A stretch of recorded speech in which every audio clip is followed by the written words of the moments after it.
I need a fedora. Take the fedora.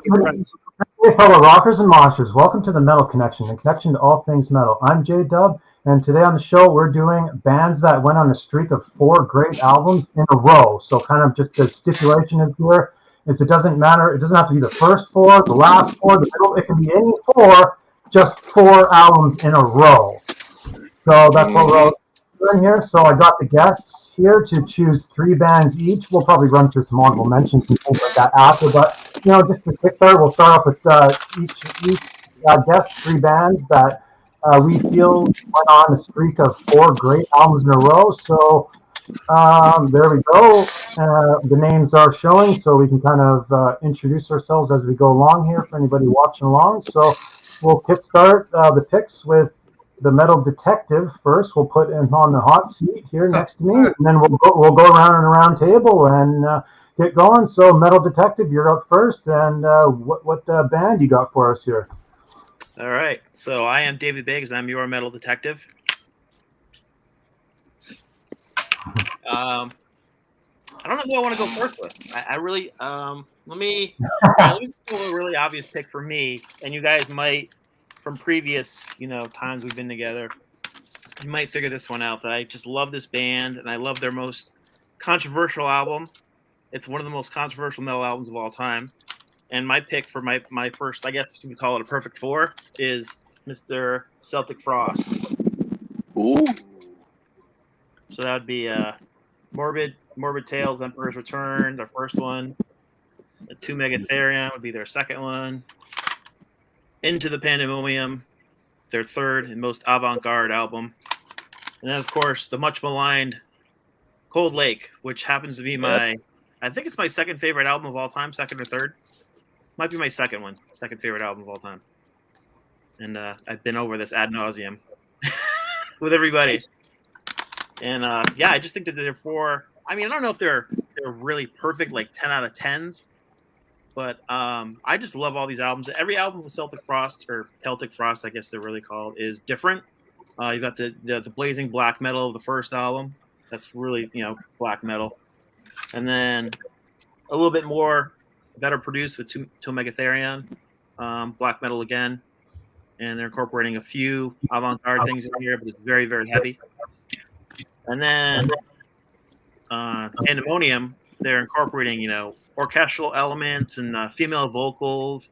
And I call it Tom's sick man vocals. He's not like using the really gruff black metal voice. He's using kind of a laid back, kind of sickened man sound voice. And I just love this album. It's just like really, really great. And then you've got the Black Glam, the first and only Black Glam metal album ever, Cold Lake. And just so, to me, I know everybody hates it, and I know Tom hates it, but to me, it's just very revolutionary. Nothing sounds like it, and nothing has ever sounded like it. And for me, it was a good experiment, but for most people, it's kind of like a failed experiment. So those are my guys. That's my first 4. Nice, good picks there, David. Any thoughts? Well, I'm not surprised with Celtic Frost. Especially those early ones, Morbid Tales, Emperor's Return, to Megatherion, Into the Pandemonium, absolutely. And I would think, because I mentioned when you were talking about them the last time, I think I mentioned Jam and John from Thralls of Metal actually likes Cold Lake. So he might even, if he was in here, he would include those being in that pretty much. Yeah, and the reason why they're so great is because they all sound so different. They're not like all sounding the same. They're not all the same speeds, all the same tempos. They don't use the same kind of sound. Every album was different. That's why it's so revolutionary for me. And me being a guitarist, I like to hear different tones and stuff and different kind of vibes. So I was going to mention Bill likes to kind of check like betting lines, like over and under betting lines, and it should be like kind of a running theme is we should almost make like a betting line. Is David going to mention Celtic Frost on the show? We always know he's gonna find a way to mention Celtic Frost somehow, some way. They're my top 10 favorite bands. So I mean, they're always they did really have like the 4 diverse albums, right? It wasn't just like the 4 in a row, so 4 diverse albums. So they're kind of iconic for that reason, kind of, right? They pioneered so many different things like avant-garde, black metal, extreme metal, kind of just a bunch of different things, and bands kind of took that and ran with it and did their own things with it. I was happened to pick this up today at the record store. Oh, nice. It's the double LP original album remastered. I guess it's 2 by 180 gram vinyl. I haven't opened it yet because I just brought it home tonight. But I guess it was has 2 posters and it's approved by Tom Warrior. All the stuff in there. So Nice. yeah, That's pretty dope. You can get the CD now to me. You can come send it to me. If you must know me by now that I like to collect multiple copies of the same thing over and over again. Yeah. How many copies of Into the Pandemonium might you have? I have an original. What on Combat, and I have that one. I must have about 4 or 5 CDs, so maybe like less than 10 copies total. Not that many. Wow. Nice. Less than 10. I consider a lot of copies. If someone has like 20 or more copies of the same album, remasters, remix, whatever you want to call it. If they have 20 or more, I consider that, to be a lot. Under 20, you're just a fan.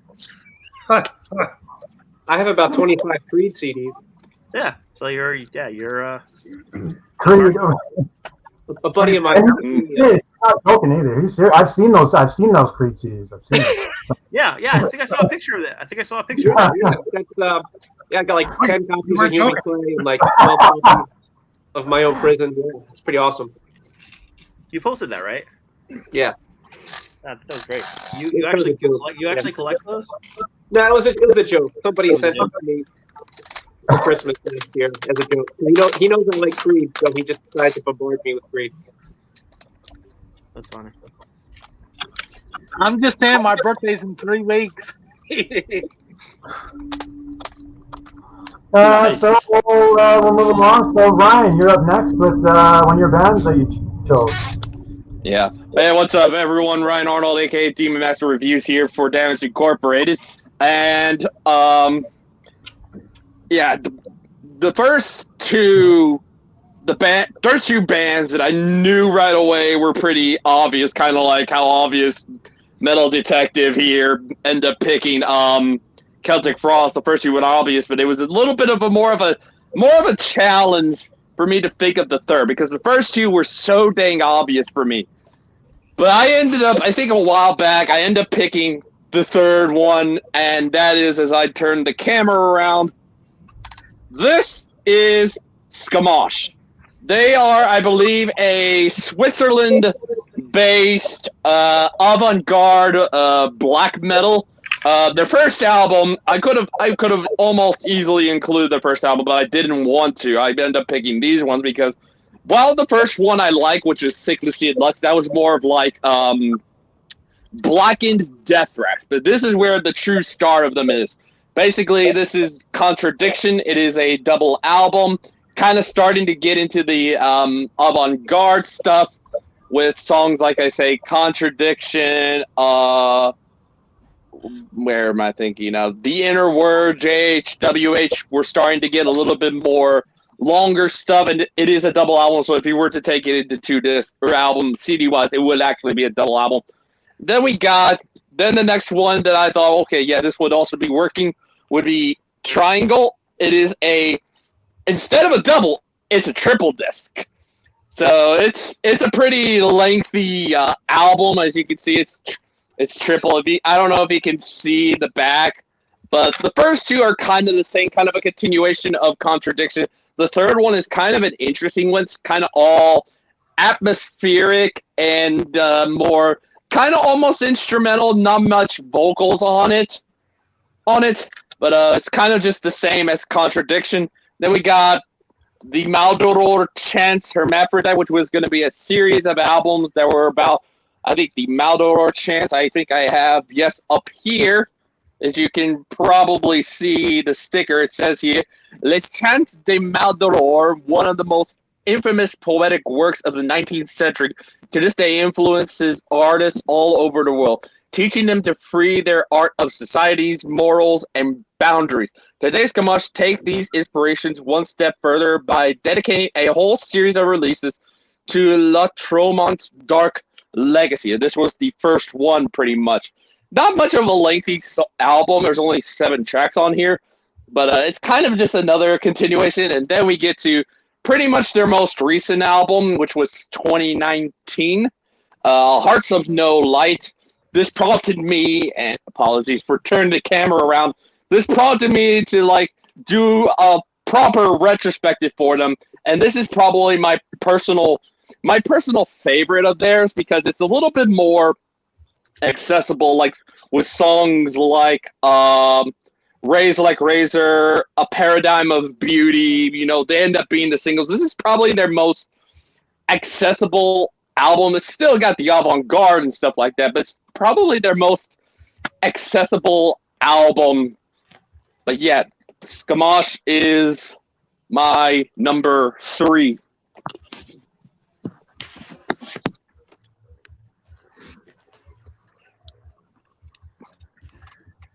JW, you're muted. You're muted, Jay. Right, yeah, sorry. I was going to say, I'm not familiar with that band, but all those albums sound epic. If you're a fan, because they are the avant-garde, kind of like what Celtic Frost would later be, but they are, they do take the avant-garde a little bit more seriously after their debut album, pretty much. They take that avant-garde stuff seriously. Not called like, but more of the stuff like To Make a Theory on. Hell, I even think Monotheist later on is kind of an influence for them, pretty much.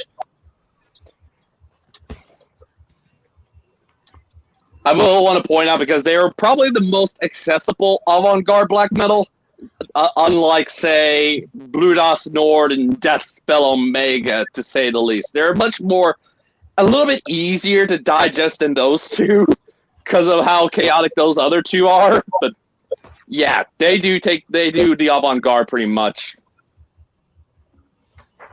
I'll have to check them out. And did you want to say the band's name one more time for anyone who just wants to hear the band name again? Blutas Nord. It's like BLUT space AUS space NORD. I've heard of the band name. I don't think I've ever heard their music though. Yeah, they're avant-garde. Same with Deathspell Omega. Where are they from? Switzerland. Switzerland. Okay, so that's where Celtic Frost is from. Oh, wow. I never knew that. Wow. Yeah. Look at that. Making connections already, just on the first couple picks. Yep. Yeah. Which one? So Number cool. 1 or number 2? Yeah. Number 1. So we'll go along. So Clint, you're on the hot seat with with one of your bands. My first band is Memphis Mayfire. They're a Dallas-based metalcore band from like my neck of the woods, but they've made it quite big in the last couple of years. And the first album that really launched them out is would be their third full length. The Hollow kind of branched them out and kind of got them big, and they got on a bigger record label, and they really started blowing up after that. And then the follow-up to it, is an album called Challenger, which it has like influences of like a little bit of Linkin Park mixed in with the album. And then they kind of went back to their roots a little bit with Unconditional, your typical metalcore, but and then they did their album that actually, this one's personally my favorite one out of the 4. Their This Light I Hold. This album kind of got me through some tough times, and kind of when things were starting to kind of get kind of scared for me for a little bit, that album kind of brought me through. And That Light I Hold, it kind of brought me through and pushed me to pursue and got me out of my, from taking my own life, that album did. And that's why I think those four are just amazing albums altogether. And all right, yeah, short and simple. That's awesome. I mean, that you hear stories about bands that have helped people through tough times. It sounds like they helped you a lot, Clint.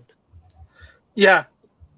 Like my favorite band has helped me out throughout everything. You know, I might mention them. I'm still debating about my third band, but you'll get there. We'll get there. I think I know who it is, Clint. I think everybody knows who it is. Besides, we'll talk about them in a minute. We'll get there. All right. Whoever's next. I'm not super familiar with like all their studio albums like you are, but I'm pretty sure I've seen them live on a Killswitch show I went to. I'm pretty sure they opened a Killswitch show. I think it was them, 36 Crazy Fists, and Tooth Grinder, I think it was. That tour, it was like, yeah, Tooth Grinder. I remember because I was wanting to go to that show. It was Killswitch headlining, Memphis co-headlining, 36 Crazy Fist, and then Tooth Grinder. Yeah, I was really wanting to go to that show. And Maddie, actually, the cool thing about Maddie, when I met the singer, I've met him about 5 times now. He was going to come in and do guest vocals for my old band. You know, he gave me his manager's name and stuff like that. And I was actually supposed to talk to the record label and get him to come in and do guest vocals. And it didn't happen because the band broke up. But I did go to a seminar that he did, that how to make your band bigger, broader, and, you know, how to make your band more successful. A lot of people just went in there to meet him, and, you know, they paid the money just to meet him. I actually asked questions, and he kind of pulled me to the side afterwards. He was like, man, you actually, you know, took notes and actually, like, you know, actually inspired me a little bit. I was like, what do you mean? He's like, you actually seemed like you were eager to learn. Everybody else was just, can I have autographs? You were actually here to learn. I was like, that's what I paid for. You know, I paid $60 for that seminar class. Warped Tour. I was going to take everything I could, you know, and that's when I got his information and stuff like that. And we talk every now and then on Instagram, but I know he's a busy person, so I don't pressure him too much. Cool. Cool stuff, yeah. I know, actually, yeah, it's crazy because I didn't realize how big they were, because I was like, oh, they're like, you know, direct opening for Killswitch Engage anyway. So, I wasn't super familiar with the band like you were, but anyway, so they come out and they get that a big pop. Like there was a lot of people were into it, big mosh pit, things like that. So it was just something that I just didn't realize. They were bigger than I had realized, you know what I mean? So,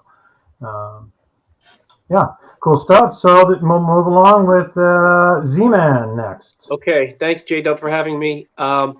So I'm going to dial it back a little bit. I mean, make it a little bit more, I guess you want to call it commercial or not, but personally, this was the first band I ever bought when I was 8 years old. I picked up the Def Leppard album, Pyromania. So first album I ever bought on vinyl, and I still have it to this day, and I'm going to go with Def Leppard as my first choice. So just the first 4 LPs.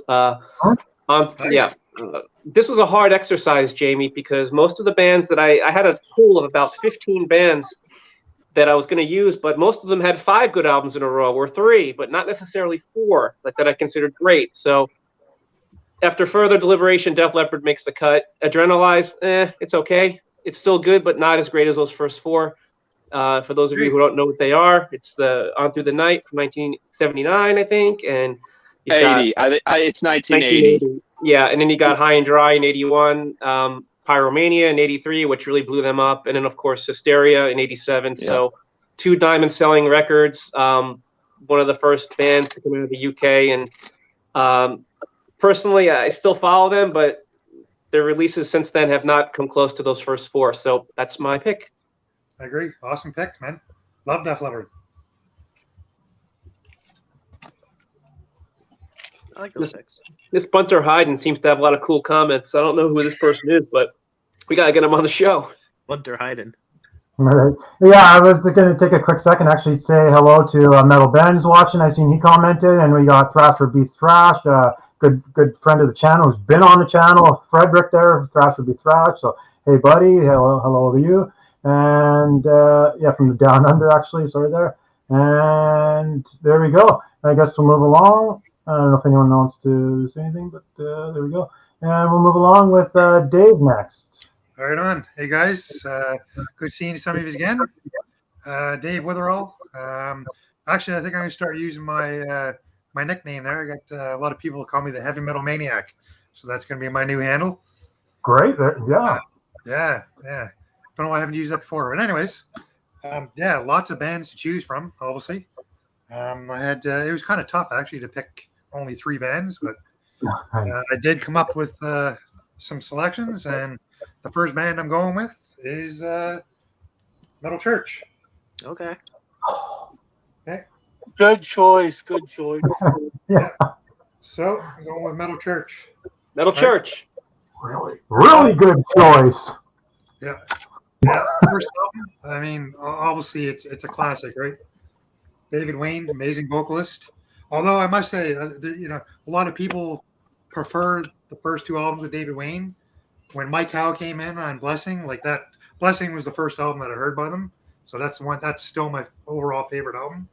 But yeah, so the first 4 Metal Church. This one, I almost picked that one too. The Dark. Love this album. Dark is amazing. Yeah. And this was the first album I ever bought by them, which got me into the band. Yeah. And The Human Factor. Mm. Yeah. So that's my first band. Nice, Jamie. Awesome, buddy. And anyone can probably just gather why I have these just handy sitting by me. Uh-oh. You So, gotta think on the fly and pick something else, J-Dub. come on here. I know this ain't rookie hour at the Apollo here.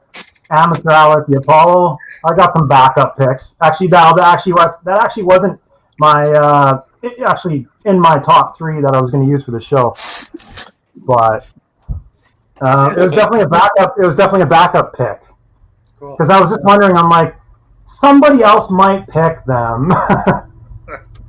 Yeah, Metal Church are awesome. One of my go-tos. Their most recent stuff is pretty good too. The last couple things they did with Mike Howe. Yeah, they released solid albums actually throughout. Really, to be honest with you. Yeah. Cool. That's my first band. Yeah, I love Human Factor. Love that album, and then going back, obviously those are all great albums. But yeah, definitely that's a good streak, and it's interesting because it's the two albums have a singer each, right? Yeah. The Dark and the first Metal Church have David Wayne, and then the 2 after have that. So even though they were split with singers, they were still able to keep it together, putting together good albums, right? The band was still able to keep it together. Yeah, I get it. A lot of people, prefer David Wayne because he was the original, but I'm not knocking great albums, great vocalists. But I think when Mike Howe just had his voice was different, and I think he fit the band better. Like, overall, I think. I just like his voice is like pretty amazing. Well, And I believe didn't they get David Wayne to come back on Thrasher Piece? Or no, on Masterpiece. Masterpiece. Yeah. Masterpiece 99, and you could tell his voice wasn't quite all there like it used to be, but. But then he was still kicking around. He did Reverend. He did Reverend after he left Metal Church. So if anyone's not familiar, he did Reverend. He did a couple albums with Reverend. I think there was Play God and something else, something like that. I forget the. Cool. So cool. So Ryan already went. I'm just going to show a couple comments here. Typo Negative did have 4 good albums. Typo. I was going to show Frederick here mentioned Accuser. And Metal Benz mentioned Creator here. Yeah. I almost picked Creator. Nice. I was thinking about them too. I was thinking someone else might have it, so I'm gonna go different. With Creator, it wouldn't even necessarily have to be the first four. It could actually be kind of like some of their middleware albums, right? You didn't need the back four. Could be the last four. Actually, yeah, one of my honorable mentions, I have a really interesting pick like that, where it's actually the back four. It's actually not the first one. But I believe that would be next. So we're going to kick it off. We're just going to go full-on speed maniacs here. Nuclear Assault. Oh, should actually show the first one first, but we got they first started out Game Over 1986, and then they did Handle with Care 1988, and then Survive 1988, Handle with Care 1989, and then Out of Order 1991. And all bangers. They didn't slack off. This is Nuclear Assault through all albums. They're all bangers. They're just speed maniacs. I guess people would consider them kind of a thrash band. I don't know. I kind of consider them like a crossover band. Essentially, they're kind of like the mix. Like they have the aggression and energy of like a hardcore band, but then they mix in speed and thrash. So to me, they're kind of like that essential crossover band. But either way, I didn't really mean to talk about what they were genre-wise. But either way, these are all bangers. Yeah, I don't really need to talk about the songs individually, but yeah, I'm pretty sure anyone that does kind of listen to heavy metal, they're kind of familiar with Nuclear Assault in some sort of fashion, maybe not. I don't know how you guys feel. Actually, I know before I do give it away to open discussion or whatever, I do want to say I think out of the four, people know that these three classics, but I think people really overlook Out of Order in 1991. This album's awesome. It's just as good as the other three. And also, one issue with 1989's Handle with Care is the production value isn't that great on Handle with Care. I've tried to find any source I could. CD source, LP rip, tape rip, a guy's freaking remaster, like when people remaster Saint Anger or remaster And Justice for All, like fans. Real quick, Z-Man wants back in. Oh yeah, fans have tried to remaster this album, and fans can't even get this album to sound good. But anyway, once you, I don't see Z-Man in the chat, but anyway, yeah, people have tried to remaster this, professionals, amateurs, and just no one can really get it right. But either way, once the songs kick in on the very first new song, once that kind of riff and the breakdown kicks in, you're headbanging. You don't even care about the goddamn production at that point. But it is worth mentioning the production kind of sucks. Which is strange because, sorry to keep blabbing, which is strange because Survive 1988 had good production. And then the one after, something happened. I don't know. So that's that. Yeah. I see you had your Nuclear Assault. You're showing your Nuclear Assault album. I don't know if you had just nearby you or something. Or that wasn't one of your picks, was it? It sounds like crap. It's not right. Yeah. It is interesting. It'd be nice. It would almost be nice if they could have really re-recorded it in the 90s or something. Maybe while they were looking for something to do in the mid-90s when not much was going on. That album.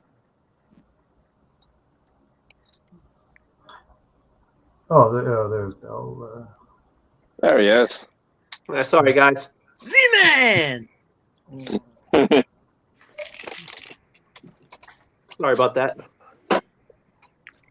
Right. But yeah, Nuclear Assault was one of my picks.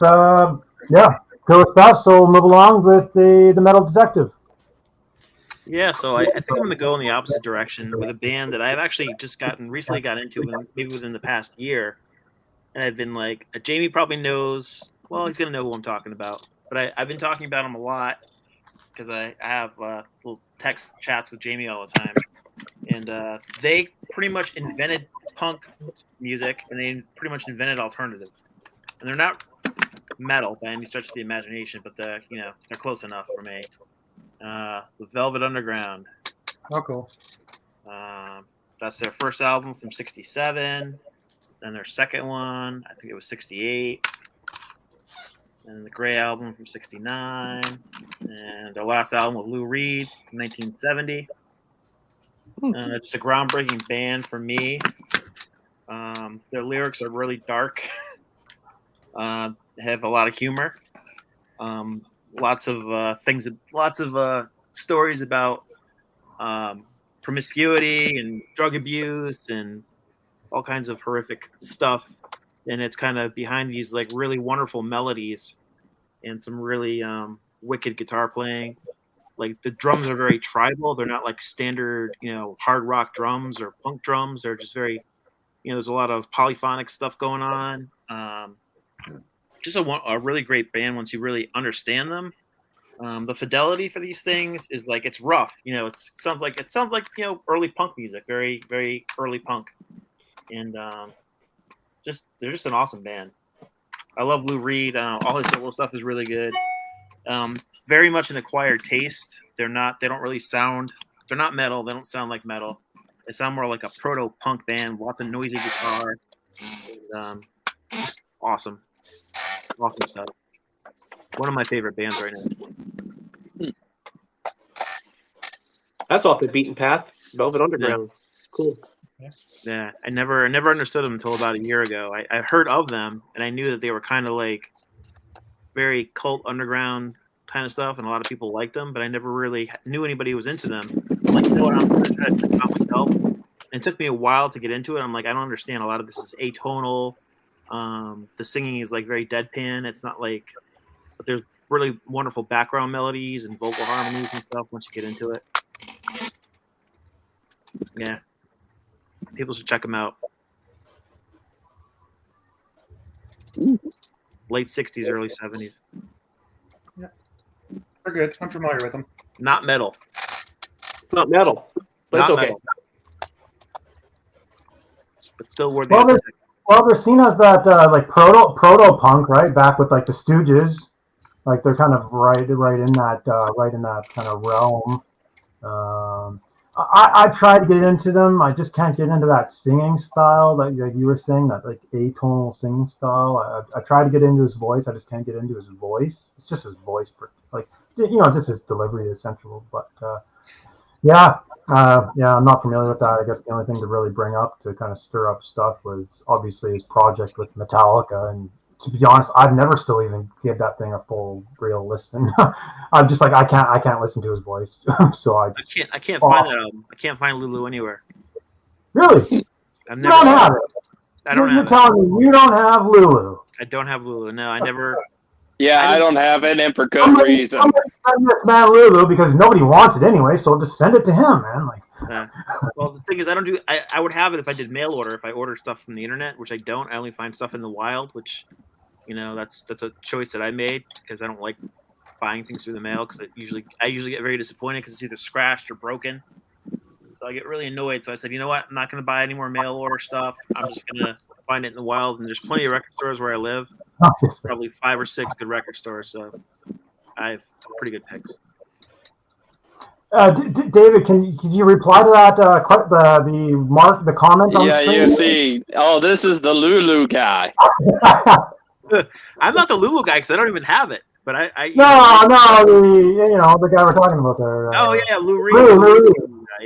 Yeah, Lou Reed. He's a Lulu guy. Yeah, but I mean, he's much more than that. I was kind of like, I read a lot of stuff about Lou Reed. The Lulu guy. Lulu guy. people think that was a Metallica album, but it wasn't. It was really a Lou Reed album with Metallica backing him. Yeah, that's why I don't. Whenever I'm talking about Metallica, I never talk about Lulu because it's not a Metallica album. It's a Lou Reed album. It's a Lou Reed album featuring Metallica, pretty much. It's a Lou Reed concept album that just, I guess, nobody liked it. Yeah, it's one of the worst things ever that just don't. From what I read about it, it's Lou Reed basically saying poetry over Metallica's whatever they're playing, whatever they're strumming. It's not really even singing. I haven't heard it yet, but Yeah, I just remember the view, and I was just like, no, just no. Nah, No, I prefer It might Saint be. Anger over it. Lulu is just no. Sorry, At no, least fuck Saint Anger has some enjoyable moments. Lulu, no, just no. Saint Anger just rubbed me the wrong way, primarily because of the drums and because it's just like alternative. It's like alternative. Pretty funny. That guy's funny. Okay, before we end up down a beaten path of that Metallica stuff, we'll go to Clint next. All right, my next band I'm going to mention is At the Gates. Nice. I love them. Awesome. Their first 4 albums, like The Red in the Sky Is Ours, When Fear I Kiss, The Burning Darkness, and Terminal Spirit Disease, and the That's what it's infamous Slaughter the Soul. If you Yeah. you know those 4 just incredible albums back to back. They definitely influence a lot of things that we listen to today, and like it's kind of like it's the what's the good way of putting it? It's kind of like definitely influence a lot of stuff that I listen to today, and The Milo death, pretty much. Yeah. Do what? I said the Milo death, the melodic death, the Gothenburg sound, pretty much. Was all started with At the Gates Slaughter of the Soul, pretty much. I mean, even before Slaughter of the Soul. Slaughter of the Soul is kind of what got them on the map. I mean, actually, got them bigger in the rest of the, countries. But in Sweden, they've always been, that kind of sound. Like, if you listen to, the Red Sky Is Ours, man, that album just by itself is amazing. They're all great albums. They're just, 4 in a row. And then they went on hiatus for a long time after Slaughter the Soul. And then, but just those first 4, just amazing albums. And you just can't go wrong with those. And they're aggressive, they're fast, they're, brutal in a sense. They're just amazing albums. Anybody have anything to say about them? That's probably one of the most extreme albums I own is that one in my collection. So, yep, it's a good one.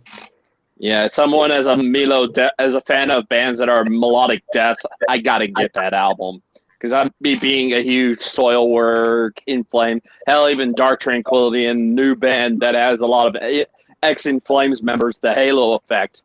I definitely need to get Slaughter of the Soul at some point. You have to get it. It's mandatory. Yeah, you do. Yeah. I bought it as a new release back in '95, and wow. I remember being floored by it the minute I put it on my CD player, and I'm like, because '95 was Metallica was a load and reload or whatever. So they were 96, 97. Yeah, it was just a year before. They were still touring for Black Album. So probably around the time of the Black Album, I was disappointed with the Black Album a little bit, even though I bought all the stuff. I bought all the singles, all the CD singles, and the posters and everything. But I'm like, I wanted them to be heavier and faster than Injustice for All, right? That's a story for another show. But in any event, so I got this Slaughter of the Soul. So I like the cover, I like the artwork, and it looked pretty heavy. And when I heard it, the melodic death sound, it was completely blew me away how good it was. And I love the vocals, the extreme vocals, and I love the twin guitar sound. And just it's like black metal with hooks. That's awesome. So yeah, that album never gets tired. It still sounds fresh today. So the first 3 albums I have, but I don't think I've listened to them as much as Slaughter of the Soul. And that thing is it's probably one of my top 100 albums of all time. It's just that good. They recently played the entire album in its entirety at a show here in New York where I live, and I was really pissed I missed it. I couldn't make it, and a buddy of mine went, and he said it was phenomenal. They just ran through the entire album front to back. That album just is so brutal, and like the vocals, it's like I don't know how he does those vocals live because they're just so. It seems like I don't even know where he takes a breath on some of those things. They're really raw sounding, It's just, and he still sounds good to this day. just that this is a groundbreaking album that a lot of people don't really know about. But Those first two are really raw, and then on that third album they started cleaning it up a bit, and then that fourth album was just obviously pure gold. So I think they're all great. I love all of them. yeah, they'll like that first one especially is really raw, right? It's like really like a death metal kind of almost. See, I had a hard time choosing. I was gonna choose, Carcass or At the Gates, but I went with At the Gates. But I was almost chose Carcass. Yeah. I used to be big. I was big in the 90s. I would be a Carcass guy in that conversation, or like if that was a poll or something. I would be Carcass on that one. Nah. I know it was really awesome seeing At the Gates live. They did a show. They did a tour with Amon Amarth and Arch Enemy before the pandemic, like a big tour there, and I was all ramped up just for the opening band for At the Gates. Like I'm just all ramped up. Like, I was throwing in, and yeah, I would have been if I was one of those. I'm like, wait, who was headlining? Amon Amarth? Yeah. I wouldn't stick around. I'd be like, after At the Gates, I would have been like, see ya. Well, a lot of people are still just strolling into the venue. They're kind of just, getting their drinks at the merchandise for the opening band. And I'm just like, let's fucking At the Gates, man. Like, come on, guys, get ramped up here. Yeah. It's At the freaking Gates. The two bands ahead of them wouldn't even be around if it wasn't for At the Gates. All three of them wouldn't be there. It was weird. Yeah, neither of them. None of them. Yeah, because they all are influenced by At the Gates. At the Gates should have been the headliner, pretty much.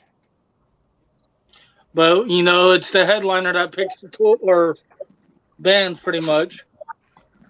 Yeah, what would have been like? Some dude in the chat mentioned Amorphous. That's also a good pick. Yeah. Some guy yeah. Amorphous puts on a great show, too. Amorphous is actually another one I almost picked. Yeah. Ooh, cool.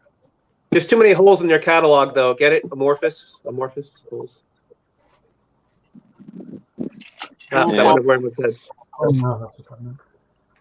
Or cares. Or better yet, school. With Amorphous, I'm like, the first one, I kind of like the second one. And then, Amorphous, but, which one was? I guess we'd be. Oh, okay, we're back for Dave. Okay. Yeah, Dave here. We'll give him a second to get situated here. So, Clint made his good pick of At the Gates. So, move along with David. Dave next, sorry. No, the order change. Okay, no problem. Yeah, apologies for me and Z-Man leaving. Get myself situated there. Next band I'm going with. Oh yeah, Exodus. Okay. First four Exodus. Yeah. First four. Beatles is making that. We get the picture disc. The original. Nice. The original picture disc with the original cover. Yeah. Looks sealed. Is it sealed? No, not sealed. That's just the combat on combat. That's awesome. Yeah. Nice. Yeah, it's pretty sweet. He plays it too. I think he plays it. Oh, yeah. It sounds good. I know me, if I had a picture disc like that, I'd be like, no, I'm not playing. It's not meant to play. Is it meant to play? And this one here, this is actually one of my favorite Exodus albums. This one I love that album too. Yeah, love this one. This one actually is a picture disc as well. It's an Italian press. Yeah. Yeah. That's my favorite Exodus. Is that one? Fabulous Disaster. That's so cool. Yeah. And this was the very first Exodus I heard. That's what got me into the band. Love that album. Impact is Imminent. Great album. Yeah. That's my second pick, Exodus. That's a great band. In fact, their last album was so good, it blew me away. Yeah, that's a band. Any 4 albums really. You could have picked any albums in their catalog. They were all good. The first time I ever heard them was '92 on the Force of Habit tour. I saw them with Black Sabbath. Yeah, they opened for Black Sabbath. Ooh. Kind of an odd opening. Yeah. Yeah, it was in a little. It was Dehumanizer with Ronnie James Dio. Yeah. Yeah, it's pretty much the Heaven and Hell lineup. Yeah. So in a nutshell, it should be Heaven and Hell, pretty much. Yeah, I mean, Exodus just blew the doors off the place. They were so loud. It was like a little theater. Yeah, they were touring that album. Yeah. And I remember people were sitting because Exodus was the opening band. People were still filing in for the show, and people were still sitting. And Zetro's like, "Get the hell up! Stand up!" Because everybody was sitting in this little theater watching Exodus, and they were just, putting on their doing their thrash thing, and people were just sitting with their arms crossed. I'm like, what the heck's wrong with you people? So after he was yelling at people to stand up, some people stood up, but it was like half empty. And then people were there for Sabbath, obviously. They weren't there for Exodus. So, thrash with a doom band is kind of weird. Yeah. So that was my first concert. It was 1992. I'll never forget it. And it was just like amazing. Cool. Loudest thing I ever heard in my life. Yeah, I've seen Exodus once, and it was kind of the weirdest lineup because they were the second band to play. It was Despise Icon opening, Exodus, Napalm Death, Black Dahlia Murder, and Hatebreed. Wow. That's all over the place. That sounds like a summer slaughter tour. No, it was just a little Hatebreed tour that Hatebreed was doing. And it was at a little venue, no more than like maybe 200 people in that place. And the vocalist of Exodus pulled me off the side after, they got done playing. He was like, "Man, you were the one person enjoying our set, man." And he gave me a free beanie. Nice. Wish I still had that thing, but I've kind of lost it in between moves. What did you think of Despised Icon? I've seen them. Those guys are crazy, man. They're pretty good live. Yeah, they're awesome. Awesome band. Who's next? Is it Ryan? Yeah, it's me. I only have half of them. I only have 2 of the 4 CDs from them. But I was trying to mention to J-Dub earlier what the other it's a prog band. They're the number 2 band for me. Apparently y'all never figured it out, but it's Between the Buried and Me. And their album, I only had the last 2, but the other ones are Colors from 2007, The Great Misdirect from 2009, and then, because I actually got both on CD, Parallax Hypersleep Dialogues EP. Yeah, this is the EP. And then we got the Parallax 2 Future Sequence, the full length. So basically, in a nutshell, it technically is 3, but I wanted to separate the EP as its own entity. So, yeah, Colors, a fantastic album. But I think it's perfect. Yes, it's perfect. I don't think it's as great as, say, The Great Misdirect, which I absolutely love. It's like Colors, but on steroids. And then these 2 here are part of this, I think, concept suite they did. As these are all both concept albums about, I think there should be something on here, like 2 planets or 2 entities, as you can see on the page or something like that. But yeah, they're both concept albums, a concept EP and a concept album. Yes, Clint? Cool.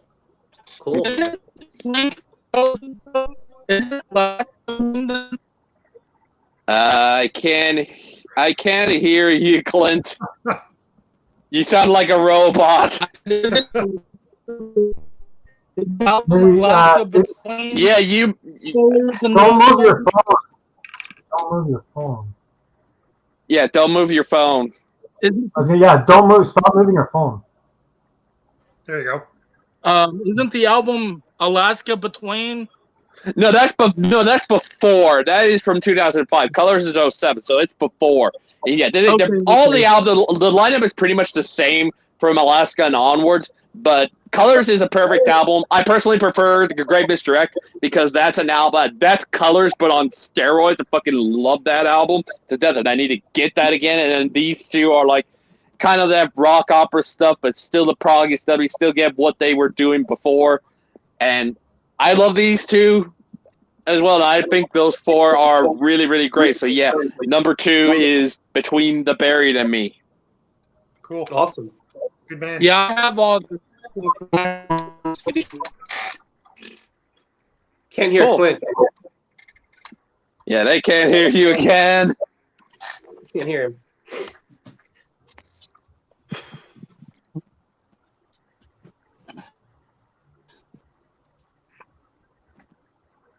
Oh, he pros. Yeah, I have all the stuff. Oh, cool. Whose turn is it? Am I next? Yes, Z-Man, Yeah, it he's is your awesome. turn.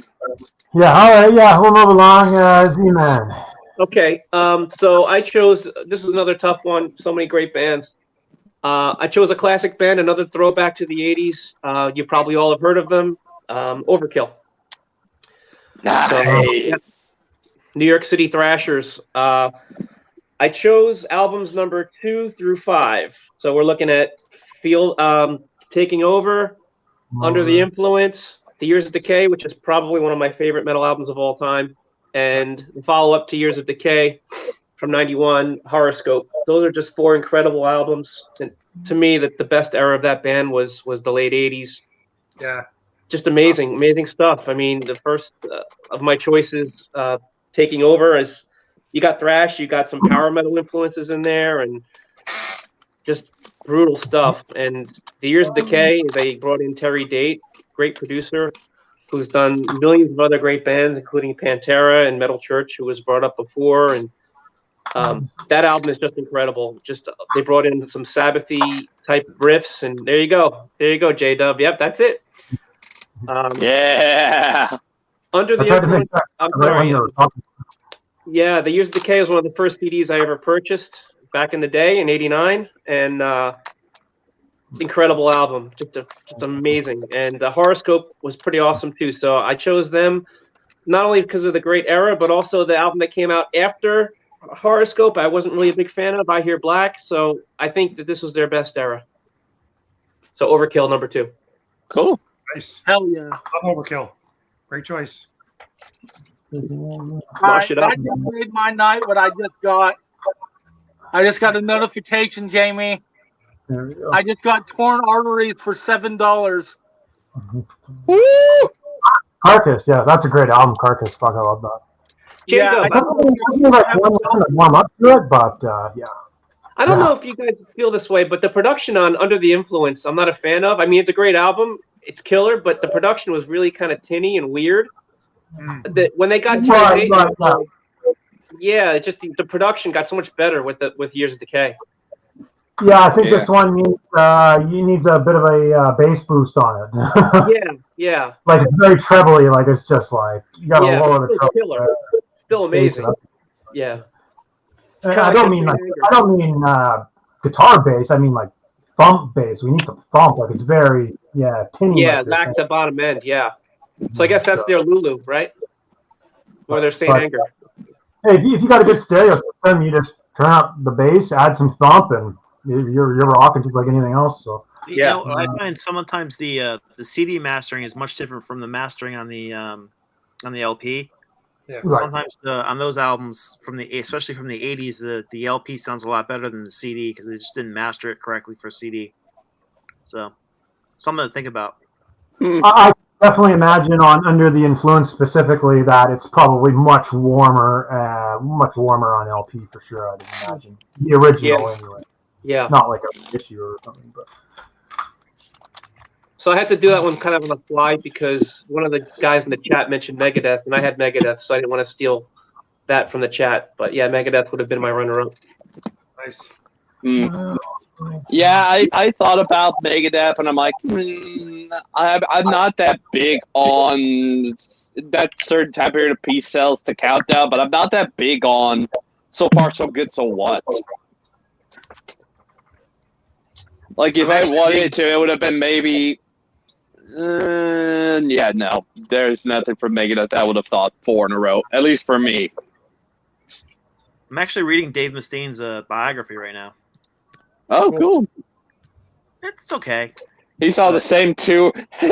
He saw the same tour. Yeah, I was gonna say it looks like Ben caught that same tour you saw as well with the weird lineup with Exodus. Exodus got thrown in there, right? Yep. I was gonna say I got a good one next here.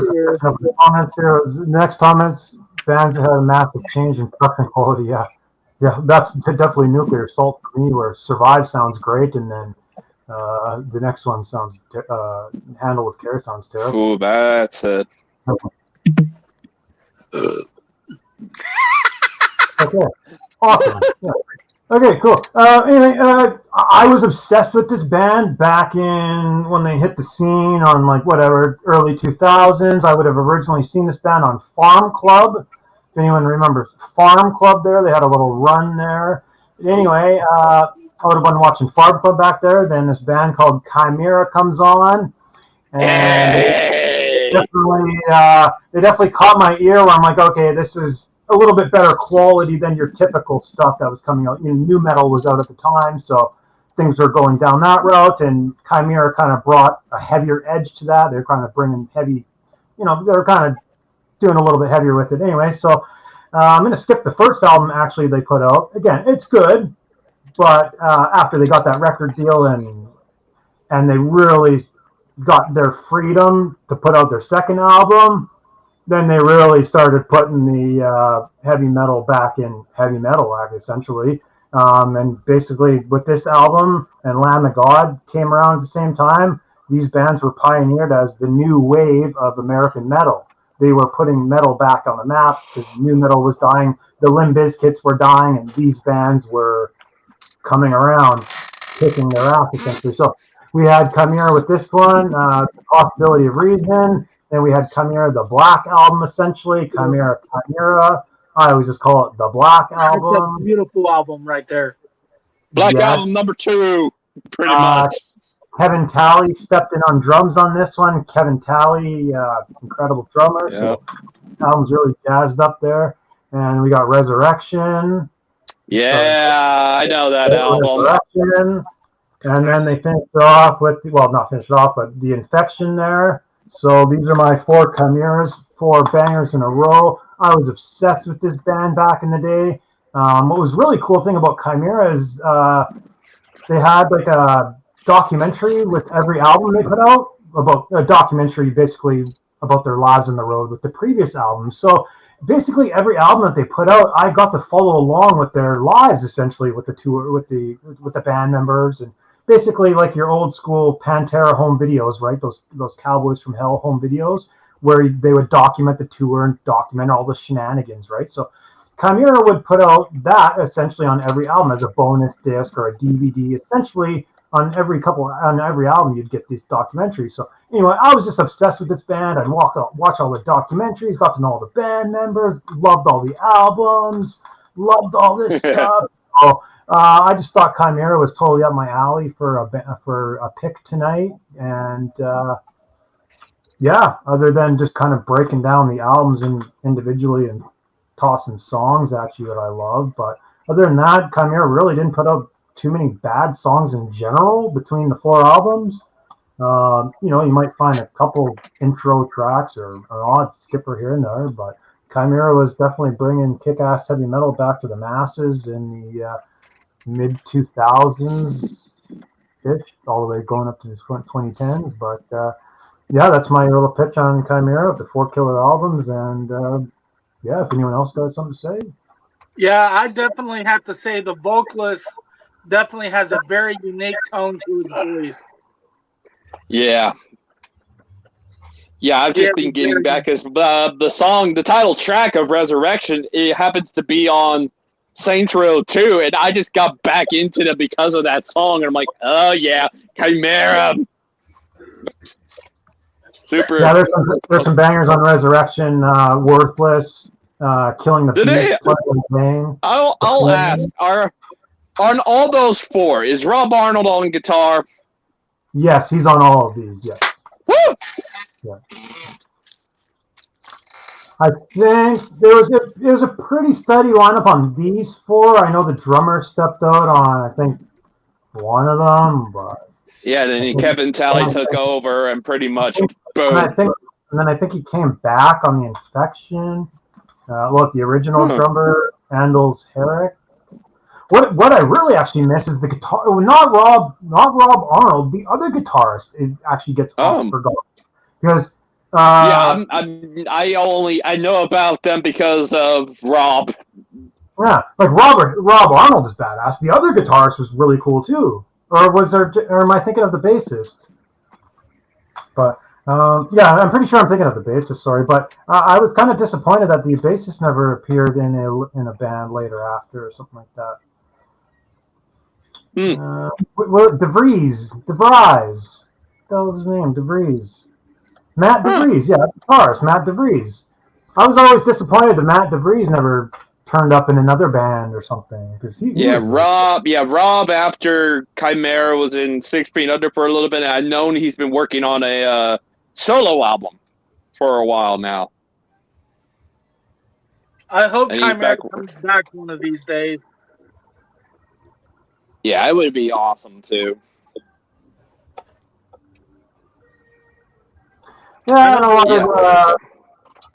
lot of groups I'm in, things like that, or like 80s groups. So I don't get to talk about like modern bands and modern metal as much as stuff. So stuff like this where it's not committed to a specific band. It's good. It's a good opportunity to talk about that. Different bands that don't often get talked about. The Metallicas and Iron Maidens, we all know. So yeah, definitely Chimera was something up my alley that I wanted to mention. So there we go. Cool stuff. We'll move along to Mr. Metal Detective. Yes. So this is going to be my last pick, right? Our last pick, the third final. Yes. Yeah. Where's the metal? We're looking for it. So you asked, where's the metal, right? Because my last pick was the Velvet Underground. Yeah, it better be metal this time, Detective. Come on, give us a metal. Got to be metal because I am what? The metal detective. If I don't do metal, I mean, I'm just a detective, and that's nothing. Metal So detective. You need that cred back. You need the metal cred back. I gotta get my cred back. I gotta get back to the roots. Okay, so I could have picked umpteen amount of bands, right? I could have picked Jimi Hendrix, which I love. I could have picked Thin Lizzy. I could have picked Merciful Fate. I could have picked King Diamond. I mean, but I'm gonna go back to a band that's very, very influential. Has influenced, I want to say, thousands, if not millions, of bands. They're still going strong. Well, I don't know how strong they're going, but they're still going on today. In fact, they're split into two different camps. They're just one of the most over-the-top heavy metal bands of all time. And I'm talking about Venom. Ooh. Man, I thought you were going to take my spot, but you didn't. Yeah. Very over-the-top. I mean, I was listening to black metal today. This is their first album, Welcome to Hell. Welcome to Hell, yep. New wave of British heavy metal. They actually influenced Bathory, and they influenced Celtic Frost, and they influenced Metallica, obviously. This is the album. Obviously, the album, black metal, Black metal, which ihonestly, ironically enough, is not really black metal. It's more like just really loud heavy metal, loud and sloppy heavy metal. It's not really black metal. They really just coined the term black metal. They coined the genre. They named the genre black metal, and that bands like Celtic Frost and Bathory would later incorporate.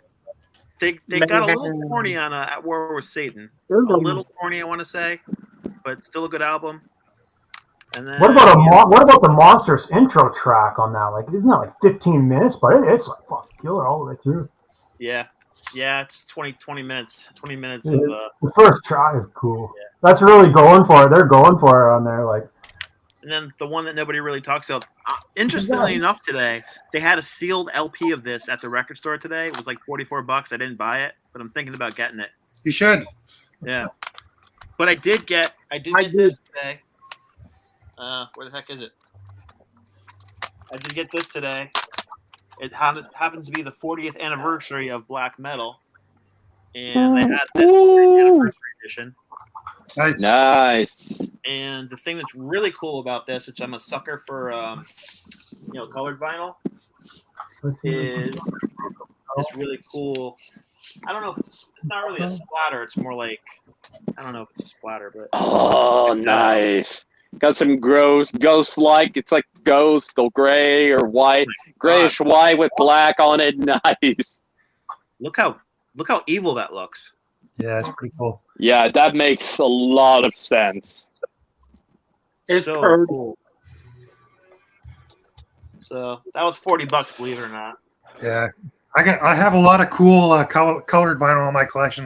I'll have to show you sometime there, Dave. I love colored. I'm a sucker for colored vinyl. If I have 10 Yeah, I albums, got several colored vinyls for my Skamash albums, pretty much. came with this big poster.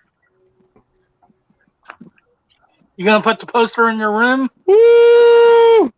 Nah, I have too many things up already. Yeah, hold on there. Hold on. I have an original black Is metal. that Welcome to Hell? Yeah, isn't that Welcome to Hell? Grabbed everyone but Welcome to Hell. God damn, y'all got so much. Y'all almost got. Everybody's got freaking black metal. Like, Dave, god damn. That is a seminal I have album. it on CD and one of Show me my your friends. poster again there, Dave. Ah, damn. Oh, yeah, that's right. You do. It's probably buried in one of your CD books. It is. It is. I have like. Of course it 6 is. Why am I not surprised it's buried in one of your freaking CD books? I'm not.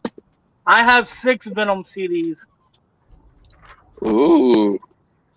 Yeah, Venom's just they're just awesome. I mean, they're so over the top. I was gonna bring up Possessed.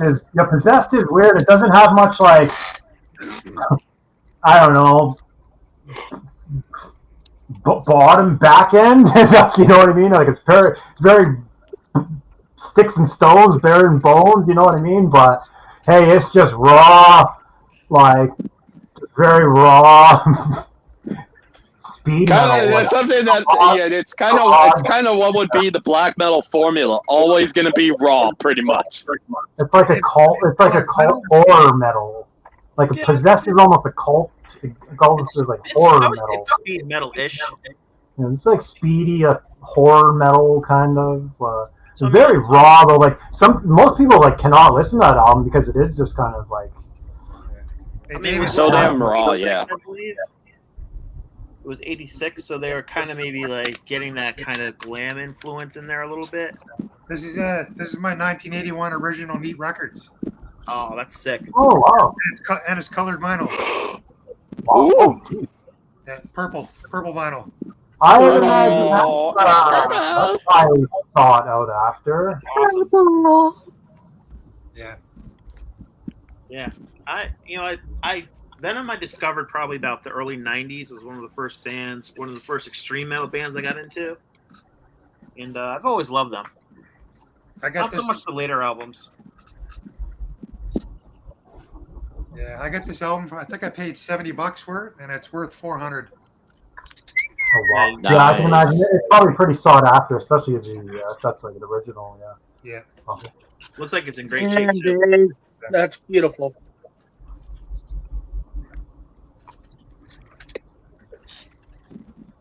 I was gonna say, Dave, you should actually, Metal Detective, you should get into some of the later Venoms. Like Resurrection's awesome. They reunited with Mantas and Kronos on Resurrection in 2000. Cool. That album's awesome. Like that's Kronos and Mantas. Like that's the duo right there. So Also, pick this one up there, Dave. definitely recommend. And then Venom Inc. just came out with a new album. Also, we I don't know what that one is. What's that one? should mention that. Looks like a live album. Warhead EP. I don't have that. That's cool. Yeah, it is. Neat Records. Original records. Yep, 1983. That's awesome. Nice. Venom is a really great band. I mean, they're very over the top and they can be a little cheesy sometimes, but it's heavy metal. What? I love them. Yeah, I love them. They're awesome. I saw a YouTube video of them live in concert, and Mantis is just going nuts on stage, and like they just go crazy on stage. There's just 3 guys making all this noise, and there's all this smoke, and it's just like, oh my god. In the 80s, that must have been a spectacle to see. Amazing. Yeah, he's definitely a riff lord, Mantis. And I know he had a heart valve surgery or something a couple years back, and obviously everything was successful. He's back putting out albums. He's back to playing live. So obviously these doctors are wizards nowadays. Fixing Rob Halford's heart, Manifest's heart. If there's any original band that should get back together, it should be Venom. I think that they would sell a lot of tickets. Right, that's a great point. Totally. I think they would sell a lot of tickets, and they would like maybe get into not arenas, but probably like bigger theaters and stuff, and sell them out. Yeah. We're looks like I'm trying to sell you on Resurrection, but looks like Ben's trying to sell you on Cast in Stone as well. Cast in Stone is decent. It's pretty cool. I like Resurrection more, but still, there's definitely some stuff worth checking out past beyond the 80s for Venom. Definitely, like I said, they did Reunite for Resurrection. From the Very Depths is an awesome one too. Mantis isn't honest; it's just a Chronos only, but that's definitely worth checking out as well. But Cast in Stone's cool. Isn't there Calm Before the Storm or something? I like that one. Yeah. I was just trying to think. Is that the one with the when Demolition Man came in? I don't know. I think it's still Chronos, but I think they have 2 guitars on that album. Which and album is it Temples again? of Ice Sorry. is pretty good. Which album again? Sorry. What did you say? Temples of Ice, and then Calm Before the Storm. Well, Calm Before the Storm is right after Possessed. And so is still the original lineup, I'm pretty sure. That's right after Possessed. But I think Calm Before the Storm had 2 different guitars.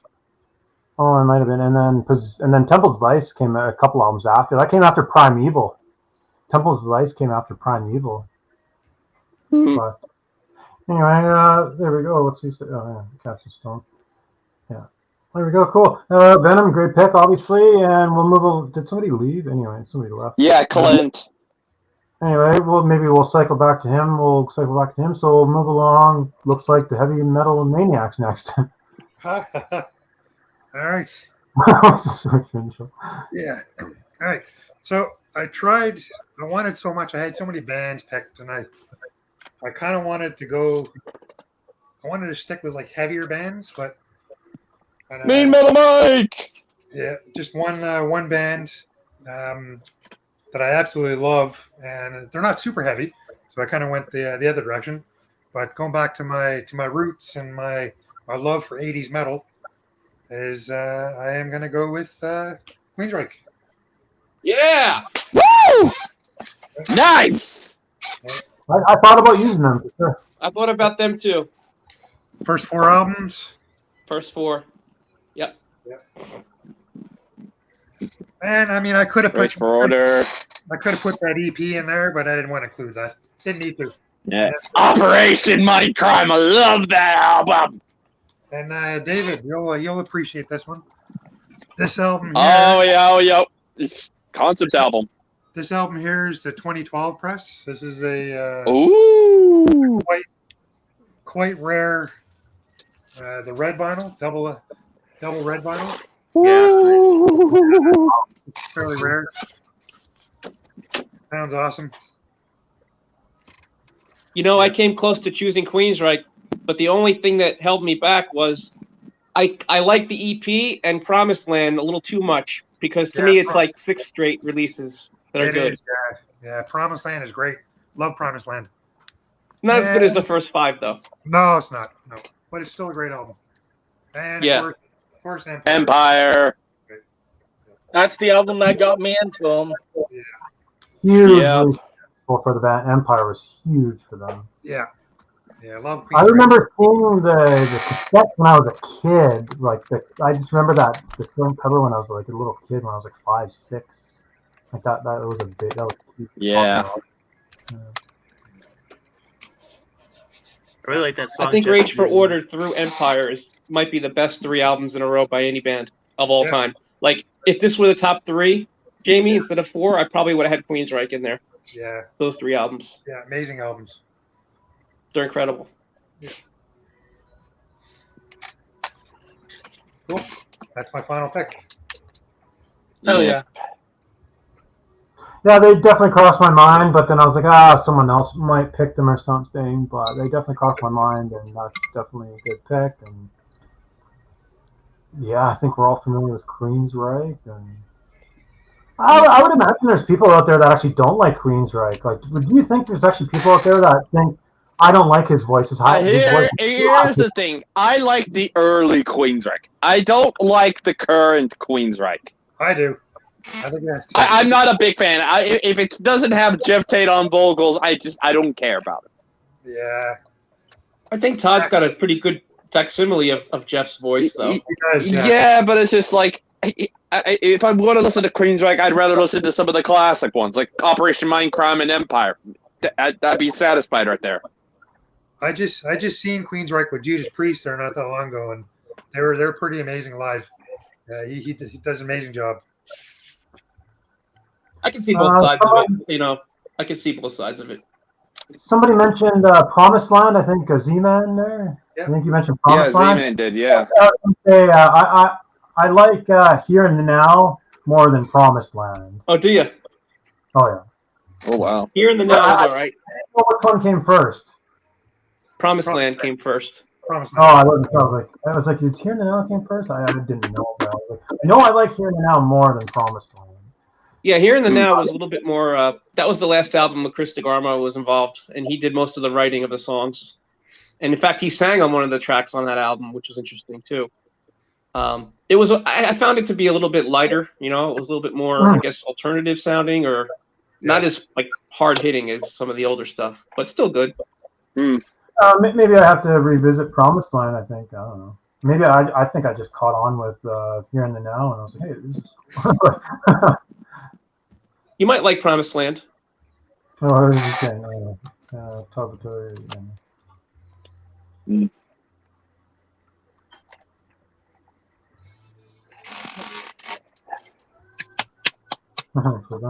Okay, cool. So where are we? Where do we got here? So Ryan, you're up next here. Well, yep. My number one. It should be an obvious one because Jamie mentioned it earlier before we started. But number one, obviously, it's Dream Theater. It's a no-brainer. But it was kind of interesting to figure out because they had 7 albums in a row. And I was like, I really want to put them in here. So I was like, oh, wait, I could split them off. So these 4 I have are what I think fans are calling the meta album, which are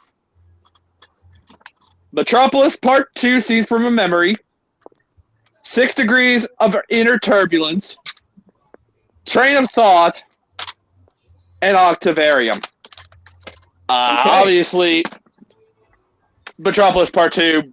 The reason a lot of people are calling it a meta album is usually the last sound you hear on the last song of each album becomes the first sound on the first song of each album, pretty much. So basically, finally, the ending of Final 3, which was Static, goes into Glass Prison, and then I think there's a keyboard note at the end of Losing Time / Grand Finale that goes into As I Am, and I don't know what ends it on In the Name of God, but it transitions over to The Root of All Evil on Octavarium. And obviously, Metropolis Part 2, one of the greatest concept albums of all time, easily. It's easily up there when you think of some of the great concept albums. You think Operation Mindcrime 1, you think Seventh Son, you think Metropolis Part 2. There's a lot, I think, some great concept albums, I think. I don't even know if they're concept albums, but Keeper of the Seven Keys, I don't know if they're concept albums or not.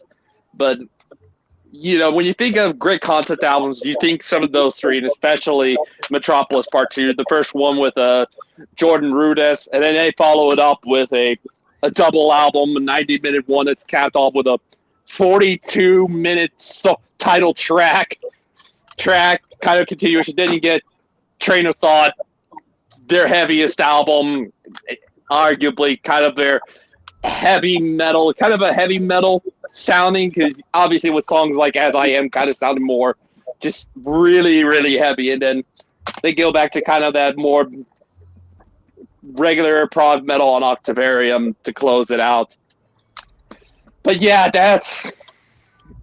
those are the 4 I picked with Dream Theater. I could have, like I said, I could have had it been a 7 or something like that, but I knew I needed to include the Meta album from Dream Theater. Pretty good band, Yeah, that's for sure. My favorite is Awake. I got that one. I got that album. I'm only missing the newest album. I need to get that one. I need to get a view from the top of the world. Yeah, that's the only one I'm missing. I love that 6 Degrees album, Ryan. That album is incredible. If I were to, that 6 Degrees is I remember playing that a lot more than other Dream Theater releases. Yeah, I absolutely love this album too. Glass Prison, Blind Faith, Misunderstood. Absolutely love them. I saw them on the Change of Seasons tour in a little club back in the mid '90s, and my remembrance is that they made us wait like 2 or 3 hours because they were having some kind of issue. So we're standing there in this tiny crowded club for like 2 hours, and then they finally went on, and my back after that was hurting so bad from standing for so long. So that kind of put it back for them. Wow, that was my memory of that Change of Seasons tour. It was a good show. You know what? John Petrucci and Portnoy are teaming up to tour together. Yeah, they're too. I'm so excited about that. I really want to go see them. Absolutely, I really want to go and see them if I ever get the chance to. Either them as on the Petrucci tour, or if they tour together as LTE, I would definitely go and see them easily. Oh, we lost Clint again. He'll be back. All right. Yes. I was gonna say about Petrucci there. He's got a solo album called Suspended Animation. Love that album. And then Terminal Velocity recently, about 2 years ago. Yeah, 2 years ago, and it was the first album. It was the first time since Black Clouds and Silver Linings that he and Portnoy worked on an album together. And I was hearing about that. I was literally like, "Oh my fucking god!" So, Ryan, I'm assuming that if you had to choose a 4th band in this, conversation, you wouldn't be choosing Queensryche's last 4 albums with Todd La Torre, right? Nope, I would not. The 4th one is coming out actually tomorrow. The 4th one's coming out. Yeah, I'm not too big on it. I'm sure I'll hear about it on people talking about it on Facebook, things like that. So I'll definitely get reminded that it's out. Yeah. Yep. I'm looking better forward than a new Ozzy album. Huh? Hopefully, it's better than a new Ozzy album. Oh, I love the new Ozzy I album. like that album actually. Made me vomit when I heard it. I thought it was better than the last couple ones he's had. It was awful. so definitely a group on the new Ozzy album, and definitely ask the Metal Detective to be a part of it. Then. You can count me in on doing an Ozzy thing. So, Detective, where would you put the new Ozzy album in relation to like Scream and Black Rain and Ordinary Man and Down to Earth and all these other, which I think are lame albums from the last 20 years? I'll say mine real quick. Number 2. No, let me think. Dead last is Scream, because I can't stand that album. Number 4 would probably be Black Rain. Number 3 would be Ordinary Man. 2 is the new album, and number 1 for me is Down to Earth. And Jamie, I know you like Black Rain, so I don't mean to throw you under the bus there, but people need to revisit that album and definitely give it more respect. But I love it. It's just got that swamp ash sound that's like, I don't care about that sound, but I like some songs off of Black Rain. It was the first Ozzy album I ever got, and I do love some tracks on it. Let me just put it this way: I don't remember one riff, one lyric, one melody from any album after Down to Earth. I don't remember. Really? Nothing is memorable. It's all. That's because you probably never listened to it any more than one time. It's like Shelved after one listen. outside writers, outside producers, outside people influencing Ozzy and like, oh, sounds great. This sounds great. Work with this person. Sharon, I don't know. I mean, the guy Ozzy's amazing, and I love Ozzy. I love everything about him. I think he's cool. But the last few albums, I mean, maybe the last 15 to 20 years, I couldn't tell you one. I couldn't even basically name a song other than title track after Down to Earth, which I love Down to Earth, by the way. I thought that was a pretty good album. Yes, I love it. I think I've listened to all the stuff from him after Down to Earth.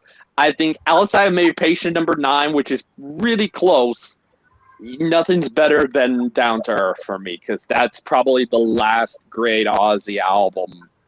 I mean, if you don't have Bob Daisley writing the lyrics are just they're so bad. They're so awful. I can't even listen to some of the songs. We got Metal Ben. He loves the new album there. I wouldn't say that's stretching it, Ben. I'd say since Down to Earth, the best Ozzy album he's done. I don't think that. I mean, my favorite Ozzy album is Bark at the Moon because I just love Jakey Lee. But I think the first two songs on Bark are really great. I think the title track and You're No Different. Everything else to me is just forgettable. I love Jakey Lee's playing on that. So I mean, I love Randy Rhoads, but you know, I've heard those albums so many times, they're just not my favorite anymore. And, I swore Ozzy off. I mean, I was pleasantly surprised by this new one. I was shocked, actually, because I figured I would never hear a decent album from him again. I think it's personally, I think it's the best one he's done since Osmosis or No More Tears. But that's just me. They lost me after No More Tears. Too many outside writers, too many outside musicians. Lost Dave after No More Tears. He lost Thrash or Be Thrashed after Ultimate Sin. Lost David after Down to Earth. Ozzy loses everybody after some point. Yeah, after a good 20-some-odd years or more. It's funny how we all lost Ozzy at different points in the game. I saw him with Joe Holmes. Yeah, and then we come back. And I thought Joe Holmes was a really good guitarist, and I would have loved to hear a studio album with him as a guitarist. But I guess it never came to be. Yeah, closest you get is he does have some writing credits on Down to Earth. Yeah, I thought he was really good, but good. He did well taking over for Zakk Wylde, but whatever. Ozzy's Ozzy. He does whatever he wants to do. Okay, let's get out of this Ozzy wormhole here, and we'll step out. Let's get last pick.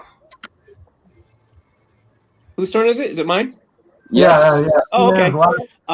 Yep, I chose Saxon. Woo! Yeah. I guarantee there's at least 3 people on this panel who also think Saxon's pretty cool. Like him. I like him. Nobody's going to guess really the 4 albums in a row I picked. Nobody. So let me guess. You're not going to get it right. Let me guess. Well, it isn't. Well, I'm pretty sure it does not include the new album. Destiny. One of them's Destiny. If anybody can name the first of the 4 in a row, I give up. I don't know most of them, but I'm pretty sure Denim and Leather is among them. Solid ball. What? No, you gotta be. So I'm going to be a bit of a contrarian here, but I didn't discover Saxon until like 15 years ago, and I used to go to the record store with my buddy all the time, and he picked up the new Saxon album at the time. Right at the time, I had thought Saxon was like a death metal band or a thrash band. Kind of like afraid of him, right? Whatever.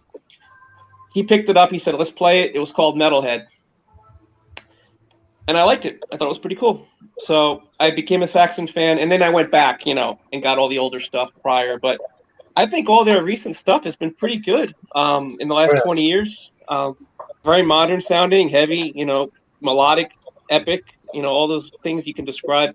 But I love Metalhead, Killing Ground, Lionheart, and Inner Sanctum. Those 4 in a row I thought were pretty awesome. Wow.